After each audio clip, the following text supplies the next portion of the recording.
Welcome to all. स्वागत है आपका धर्माराम फिजिक्स यूट्यूब चैनल पे। और मैं आ चुका हूँ विद्युत आवेश एवं क्षेत्र का एक बेहतरीन लेक्चर लेके। ये जो लेक्चर होने वाला है ये लेक्चर नंबर 20 होने वाला है।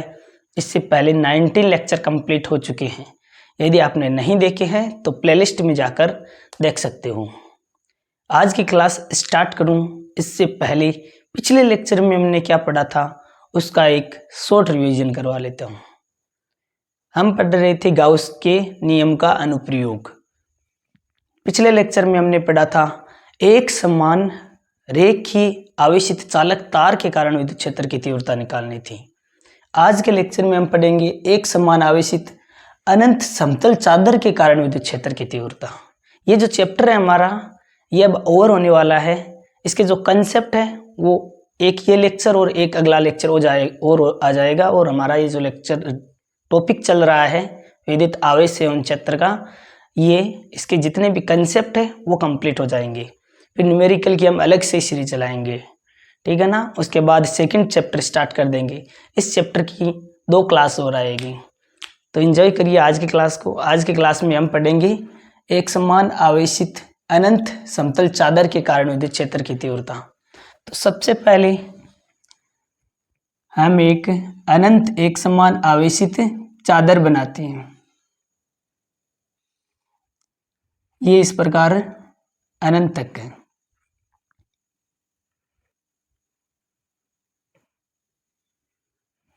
अब एक समान रूप से आवेशित है ना, एक समान रूप से आवेशित, तो ये इसको आवेशित करते हैं।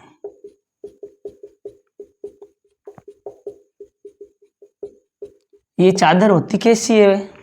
तो चादर जैसे एक कॉपी का पेज होता है ना, वो चादर की तरह होता है, ठीक है ना। और पूरी कॉपी है तो वो प्लेट हो जाती है, ठीक है ना।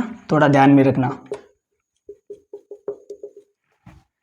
अब हमें क्या करना है, इससे r दूरी पर विद्युत क्षेत्र की तीव्रता ज्ञात करनी है।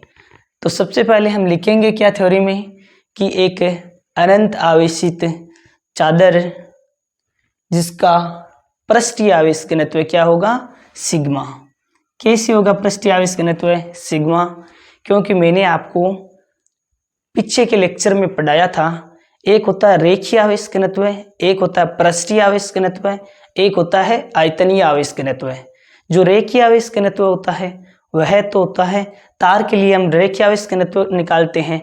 उसी प्रकार पृष्ठीय आवेश घनत्व, कोई क्षेत्रफल दे रखा होता है, कोई पृष्ठ दे रखी होती है तो पृष्ठीय आवेश घनत्व निकालते हैं। तो यहाँ पर चादर दे रखी है तो इसका क्या निकलेगा, पृष्ठीय आवेश घनत्व। रेखीय आवेश घनत्व कोई तार दे रखा था तो रेखीय आवेश घनत्व निकाल लेते। पिछले लेक्चर में हमने अनंत एक समान आवेशित चालक तार के कारण विद्युत क्षेत्र की तीव्रता निकाली थी। यहाँ पर चादर दे रखी है तो इसका क्या निकलेगा, पृष्ठीय आवेश घनत्व निकल जाएगा, ठीक है ना, सिग्मा होगा। अब देखो लिखेंगे क्या, चित्रानुसार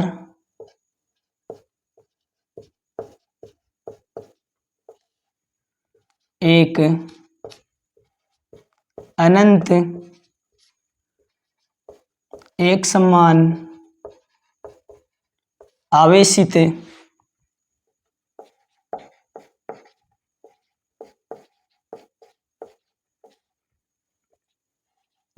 समतल चादर। अब चादर है तो चादर का क्या होगा, पृष्ठीय आवेश घनत्व है, जिसका पृष्ठीय आवेश घनत्व सिग्मा है, से r दूरी पर विद्युत क्षेत्र की तीव्रता, विद्युत क्षेत्र की तीव्रता ज्ञात करनी है। अब देखो इस चादर से r दूरी पर कोई बिंदु ले लिया P, इस पर आपको विद्युत क्षेत्र की तीव्रता ज्ञात करनी है। तो सबसे पहले मैंने आपको बताया था कि गाउस का नियम है वो तभी अप्लाई हो सकता है जब सतह बंद हो, ठीक है ना। तो ये तो चादर तो अनंत लंबाई की है, तो हम क्या करेंगे, सबसे पहले इसका एक छोटा पार्ट है ना, उसके कारण संबंधित फ्लक्स का मान निकाल लेंगे। वो कैसे, तो आवेशों को बंद करने के लिए छोटे पार्ट में एक बेलनाकार गाउसीय पृष्ठ की कल्पना कर लेती हैं, ठीक है ना। फिर हम इससे संबंधित फ्लक्स निकाल सकते हैं। तो बेलनाकार गाउसीय पृष्ठ किस प्रकार बनेगा, देखो तार होता तो हमने इस प्रकार बनाया था ना बेलनाकार गाउसीय पृष्ठ, लेकिन ये क्या है, ये तो पृष्ठ है, तो इसमें बेलनाकार गाउसीय पृष्ठ किस प्रकार बनाएंगे, इस प्रकार। और ये जो बेलन है ना वो पीछे की ओर बनेगा, ये आगे की ओर तो बन ही गया, और इस प्रकार पीछे की ओर और बनेगा, ठीक है ना। अब इस बेलन से संबंधित फ्लक्स का मान निकाल लेंगे, लेकिन आप ध्यान रखना कि ये है ना किस प्रकार, मैं आपको बताता हूं। जैसे ये है परत या फिर चादर। अब देखो बेलन है ना, आधा बेलन बाहर की ओर और आधा बेलन इस ओर, तो इसी प्रकार इस चादर के ना दोनों तरफ बेलन बनाए हैं मैंने, इस साइड भी बनाया है और इस साइड भी बनाया है, ठीक है ना, कन्फ्यूजन नहीं होना। अब देखो ये पतली है तो दोनों तरफ आवेश है ना, तो विद्युत क्षेत्र भी इस ओर भी होगा और विद्युत क्षेत्र इस ओर भी होगा। धनावेश के कारण विद्युत क्षेत्र की तीव्रता किस ओर होती है, बाहर की ओर होती है, इसीलिए ई वेक्टर इस साइड हो जाएगा इस सतह के कारण, और इस सतह के कारण ई वेक्टर इस साइड हो जाएगा। ऊपर की ओर विद्युत क्षेत्र केवल परत है तो इस साइड होगा इसके, और एक इस साइड, दोनों तरफ। क्षेत्रफल सदिश क्या होता है मैंने पढ़ाया है, एक बार फिर से रिवाइज करवा देता हूं। कोई सतह या पृष्ठ है, उसके लंबवत जो सदिश होता है उसे कहते हैं क्षेत्रफल सदिश, ठीक है ना। मैंने बताया था कोई भी सतह है उसके लंबवत इस प्रकार सदिश होगा, वो क्षेत्रफल सदिश होगा। अब इसको किसी प्रकार रोटेट करो या इस प्रकार करो तो लंबवत किस प्रकार होता है, तो जो लंबवत सदिश होगा वही क्षेत्रफल सदिश होगा। अब इस बेलन के लिए, बेलन की कितनी पृष्ठ है, 3 सतह हो गई। देखो एक तो हो गई इसकी वक्र पृष्ठ, एक हो गया ये आगे वाला वृत्त, एक ये पीछे वाला वृत्त। अब इन तीनों से संबंधित फ्लक्स का मान निकालकर हम जोड़ देंगे तो संपूर्ण बेलन से संबंधित फ्लक्स का मान आ जाएगा ना। तो सबसे पहले हम इसका एक छोटा सा पार्ट लेंगे, छोटा सा भाग डीए भाग लेके और उसका समाकलन कर देंगे तो संपूर्ण बेलन का से संबंधित फ्लक्स आ जाएगा। तो देखो इसका एक डीए पार्ट लिया, उसकी डीए पार्ट। अब ये क्या है, क्षेत्रफल सदिश। इस सतह के कारण क्षेत्रफल सदिश किस ओर होगा, तो ये सतह है कुछ इस प्रकार, क्षेत्रफल सदिश सतह के लंबवत होता है तो इस प्रकार हो जाएगा, इस प्रकार हो जाएगा ना। तो देखो डीए वेक्टर, इस सतह के कारण क्षेत्रफल सदिश किस ओर होगा, तो ये सतह कुछ इस प्रकार है। क्षेत्रफल सदिश क्या होता है, सतह है उसके लंबवत सदिश, तो देखो इसके लंबवत सदिश इस ओर, तो इसका भी क्षेत्रफल सदिश किस ओर हो जाएगा, इस ओर, डी ए वेक्टर। अब देखो मैं नाम दे देता हूँ, अलग अलग सतह है इसीलिए इसे DA1 दे देता हूँ, इसे DA2 दे देता हूँ। हमें संपूर्ण बेलन से संबंधित फ्लक्स निकालना है ना, तो एक इसकी वक्र पृष्ठ और रह गई। तो वक्र पृष्ठ के लिए क्षेत्रफल सदिश की दिशा क्या होगी, तो देखो वक्र पृष्ठ कुछ इस प्रकार है, इसका क्षेत्रफल सदिश किस ओर हो जाएगा, ऊपर की ओर हो जाएगा ना। तो इसका भी एक छोटा सा पार्ट लो और इसका क्षेत्रफल सदिश हो जाएगा इस प्रकार डी ए वेक्टर। और जो विद्युत क्षेत्र है वो विद्युत क्षेत्र तो ऊपर हो नहीं सकता क्योंकि पृष्ठ है, इसके धनावेश के कारण इस साइड हो जाएगा विद्युत क्षेत्र, और एक हो जाएगा इस साइड। ऊपर की ओर तो विद्युत क्षेत्र की दिशा होगी नहीं, इसलिए विद्युत क्षेत्र की दिशा किस ओर होगी, इस ओर, ई वेक्टर की। धनावेश के कारण विद्युत क्षेत्र की तीव्रता बाहर की ओर, अब बाहर की ओर कैसे भी हो सकती है, इधर इधर, लेकिन ये पृष्ठ है इस प्रकार है तो इस साइड भी आवेश है और इस साइड भी आवेश है, तो दोनों तरफ इस प्रकार विद्युत क्षेत्र हो जाएगा, ठीक है ना। अब देखो, बेलन के तीनों जो भाग है इनसे संबंधित फ्लक्स निकालकर हम ऐड कर देंगे तो संपूर्ण बेलन से संबंधित फ्लक्स आ जाएगा ना।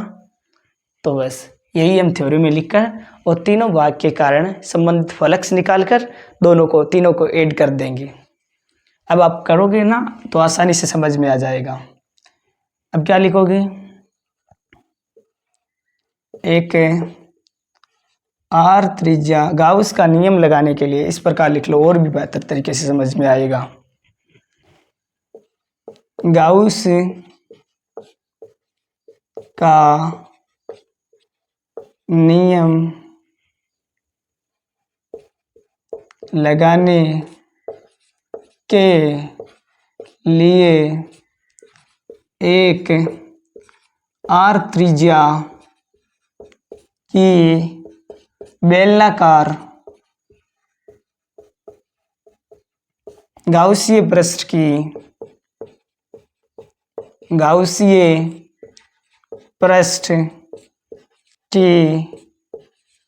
कल्पना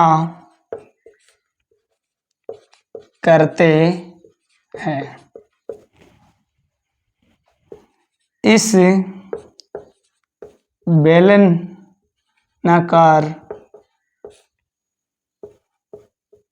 गाउसीय पृष्ठ से संबंधित फ्लक्स क्या हो जाएगा, फाई इक्वल टू फाई। सबसे पहले इनको भी नाम दे दो, इस पृष्ठ के लिए फाई ए दे देना, इसके लिए फाई बी दे देना और फाई सी दे देना और भी आसान हो जाएगा। तो phi A plus phi B plus phi C. अब फ्लक्स का फॉर्मूला क्या बताया था, E D A cos theta, यही फॉर्मूला बता रखा है ना। देखो किस प्रकार लिखा था हमने, phi equal to E A cos theta. Flux का फॉर्मूला यह बताया था, जब डी ए क्षेत्रफल लेते हैं तो क्या करते हैं, D phi is equal to E D A cos theta. अब दोनों तरफ क्या करोगे, समाकलन D phi equal to E D A cos theta. 1 D phi का समाकलन हो जाएगा phi equal to E D A cos theta. देखो यही मैंने लिखा है यहाँ पर, E D A cos theta. अब डी ए पहले ना हम इस पृष्ठ के लिए निकाल लेते हैं, तो डी ए 1 दे दो, ठीक है ना, डी ए 1, तो यहाँ पर डी ए 1 लिख दो, प्लस के अंदर फाई बी, फाई ए निकाल लिया। अब फाई बी के लिए क्या हो जाएगा, फिर से ई डी ए 2 है तो 2 कोस थीटा प्लस फाई सी ऊपर वाली सतह के लिए डी ए 1 है, डी ए 2 है तो ये हो जाएगा डी ए 3, तो ई डी ए 3 कोस थीटा। थीटा का मान क्या क्या होगा, तो सबसे पहले डी ए 1 की बात करते हैं, यानी फाई ए की बात करते हैं।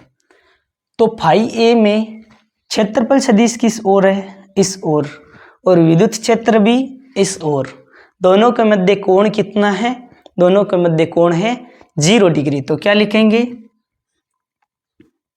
ई डी ए 1 कोस 0 प्लस, अब दूसरी पृष्ठ के लिए बात करते हैं। तो देखो विद्युत क्षेत्र ई भी इस साइड है और क्षेत्रफल सदिश है वो भी इस साइड है, कोण कितना है 0। तो यहाँ पर ई और ए के मध्य कोण कितना है, ई डी ए 2 कोस 0 डिग्री प्लस तीसरी सतह किस ओर है, देखो डी ए 3 तो ऊपर की ओर है, विद्युत क्षेत्र इस ओर है, दोनों के मध्य कोण कितना है, तो कोण देखो 90 डिग्री है, तो यहाँ पर लिख देंगे ई डी ए 3 कोस 90। अब देखो कोस 0 का मान कितना होता है, 1 होता है, तो ये आ जाएगा ई डी ए 1 और ये आ जाएगा ई डी ए 2 कोस 90 का मान 0 होता है। अब देखो क्या आप dA1 और dA2 को केवल a लिख सकते हो ना? समाकलन का मतलब होता है जैसे छोटा सा पृष्ठ लिया था और उसका जैसे समाकलन किया हमने, dA1 लिया था उसका समाकलन करते ही आ जाएगा इस पूरे वर्त का। dA2 लिया है उसका dA2, जिस प्रकार dA2 लिया है इसका समाकलन करने का मतलब है कि इसके पूरे वर्त का आ जाएगा। इसीलिए हम यहाँ पर सीधा फॉर्मूला भी a भी लिख सकते हैं क्योंकि संपूर्ण वर्त का लगा देते हैं। इसी प्रकार वक्र पृष्ठ के लिए हो जाता है, छोटा सा पार्ट लिया उसका समाकलन करते ही संपूर्ण वक्र पृष्ठ का क्षेत्रफल आ जाता है। अब देखो dA1 और dA2 दोनों को हम a लिख सकता हूँ। क्यों? क्योंकि बेलन की है ये वर्त और ये वर्त, दोनों वर्त है, दोनों का जो एरिया है क्षेत्रफल है दोनों समान ही होता है। बेलन का आगे वाला वर्त और पीछे वाला वर्त दोनों का समान क्षेत्रफल होता है, इसलिए मैंने इनको बराबर रख के a लिख दिया। ये क्या हो जाएगा EA और ये भी EA क्या हो जाएगा 2EA। इसे दे दो आप समीकरण 1। अब देखो गाउस का नियम हमने पढ़ा है ना, क्या होता है गाउस का नियम? Phi equal to sigma Q upon epsilon naught. Gauss के नियम से अब हम Q का मान भी निकाल सकते हैं ना। कैसे निकाल सकते हैं? तो ये क्या है सिग्मा का मान कितना होता है? सिग्मा होता है पृष्ठीय आवेश घनत्व है। और मैंने आपको पीछे लिखाया था ना, एकांक क्षेत्रफल पर आवेश की मात्रा क्या होता है? पृष्ठीय आवेश घनत्व है। तो यहाँ पर Q की जगह क्या लिख सकता हूँ मैं? सिग्मा Q इक्वल टू क्या लिख सकता हूँ? देखो सिग्मा के मल्टीप्लाई हो जाएगा a से, तो Q का मान हो जाएगा सिग्मा a। मैं इस Q के मान को उठाकर जो गाउस का नियम हमारा phi equal to Q upon epsilon naught, तो Q की जगह मान रख देता हूँ sigma a upon epsilon naught. इसमें मैंने क्या किया है, पहले तो phi equal to Q upon epsilon naught Gauss का नियम होता है, इसमें मैं Q का मान रख सकता हूँ, इसीलिए पृष्ठीय आवेश घनत्व सिग्मा के फॉर्मूले से मैंने Q equal to sigma a लिख दिया बस।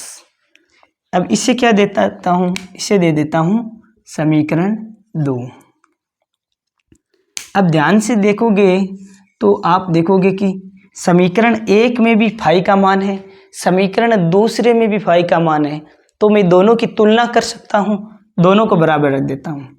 Sigma a upon epsilon note और 2EA दोनों में ही फाई का मान है, तो एक बार हम तुलना कर देते हैं, दोनों को बराबर रख सकते हैं। अब देखो a से a कैंसिल हो जाएगा ना, तो देखो a से a कैंसिल हो गया, रहा क्या E equal to sigma upon 2 epsilon naught. ये मान क्या आया है? नियत मान आया है। और हमें निकालना क्या था?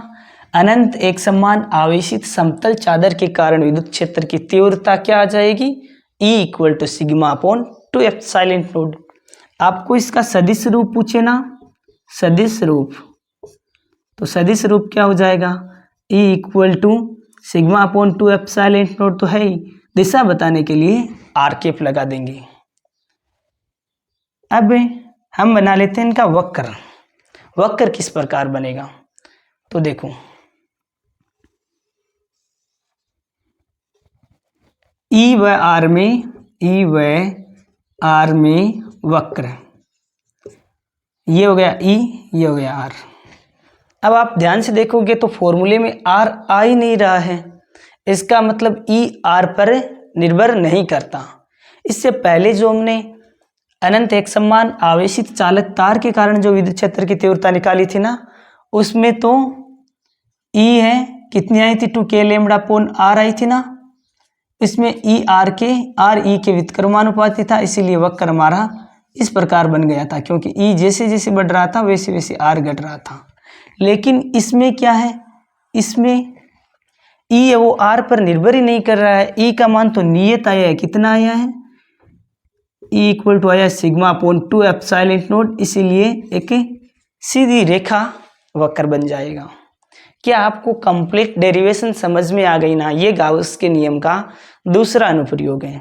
एक बार फिर से मैं आपको समझा देता हूँ। हमें निकालना एक समान आवेशित अनंत समतल चादर के कारण विद्युत क्षेत्र की तीव्रता। चादर क्या होती है? जैसे एग्जाम्पल बताया मैंने, कॉपी का एक पेज, ठीक है ना। तो ये चादर बना ली, अनंत लंबाई की। हम अनंत लंबाई तक तो बेलनाकार गाउसीय पृष्ठ की कल्पना कर नहीं सकते, इसीलिए एक छोटा पृष्ठ लिया, उसमें बेलनाकार गाउसीय पृष्ठ की कल्पना कर दी। और बेलन किस प्रकार बनेगा? आधा बेलन बाहर की ओर होगा, आधा दूसरी साइड होगा। अब इस बेलन से संबंधित फ्लक्स का मान निकालना था। तो बेलन में 3 सतह, एक तो आगे वाला वर्त dA1, दूसरा dA2 और एक इसका वक्र पृष्ठ। फॉर्मूला हमने पढ़ रखा है, फ्लक्स का phi equal to E D A cos theta का इंटीग्रेशन करते हैं। देखो जैसे पहले हमने छोटा सा पार्ट लिया था, समाकलन करते हैं इस पूरे वर्त का आ जाएगा, इसका समाकलन करते हैं पूरे वर्त का, और इस वक्र पृष्ठ के लिए छोटे पार्ट के कारण dA3 लेकर उसका समाकलन करते ही पूरे वक्र पृष्ठ का। हमने फाई ए, फाई बी और फाई सी तीनों सतह के कारण फ्लक्स का मान निकाल कर और जोड़ कर दिया। अब देखो जैसे ही ऐड किया, हमें चाहिए था थीटा, तो ई और ए दोनों एक ही दिशा में थे, इसीलिए थीटा 0 डिग्री हो गया। इसमें भी विद्युत क्षेत्र और क्षेत्रफल सदिश दोनों एक ही दिशा में थे, तो थीटा 0 डिग्री हो गया। इसमें क्षेत्रफल सदिश विद्युत क्षेत्र के लंबवत था, क्योंकि विद्युत क्षेत्र तो धनावेश के कारण बाहर की ओर ये परत है, तो इस ओर भी हो जाएगा और इस ओर भी हो जाएगा, इस ओर और इस ओर। तो विद्युत क्षेत्र इस ओर था, और क्षेत्रफल सदिश क्या होता है? सतह के लंबवत सदिश। तो क्षेत्रफल सदिश इस ओर, विद्युत क्षेत्र इस ओर, दोनों के मध्य कोण 90 डिग्री, कोस 90 का मान 0 डिग्री हो गया। अब देखो इन दोनों को जोड़ा तो हमने पता है कि बेलन का आगे वाला पृष्ठ और पीछे वाला पृष्ठ दोनों समान होते हैं, वो दोनों वर्त होते हैं, समान होते हैं, तो एरिया भी समान होगा, इसीलिए हमने इन दोनों को ए और ए लिखा, तो 2E आ गया। फिर गाउस के नियम से phi equal to Q upon epsilon naught होता है। हम क्यू का मान रख सकते हैं, कैसे? पृष्ठीय आवेश घनत्व से, तभी तो पृष्ठीय आवेश घनत्व काम आएगा। Sigma equal to Q upon A, Q की जगह हमने रख दिया सिग्मा ए। अब देखो क्यू का मान इस क्यू की जगह रख दिया हमने सिग्मा ए। ये भी फाई का मान था दूसरा समीकरण में, पहले समीकरण में भी हमने फाई का मान निकाला था। दोनों की हमने क्या कर दी? तुलना कर दी, बराबर रख दिया। ए से ए कैंसिल हो गया, ई का मान आ गया सिग्मा अपॉन 2 एप्सिलॉन नॉट। ए का मान नियत आया है, इसीलिए वक्र किस प्रकार हो जाएगा? बिल्कुल सीधी रेखा हो जाएगा इस प्रकार। यदि ई आर पर निर्भर कर नहीं रहा है, निर्भर करता तो हम अलग वक्र बनाते हैं। यदि आप पूरी डेरिवेशन समझ में आई है तो वीडियो को लाइक, चैनल को सब्सक्राइब करें। Thank you very much for a nice day to all of you. प्यारे बच्चों, थैंक यू।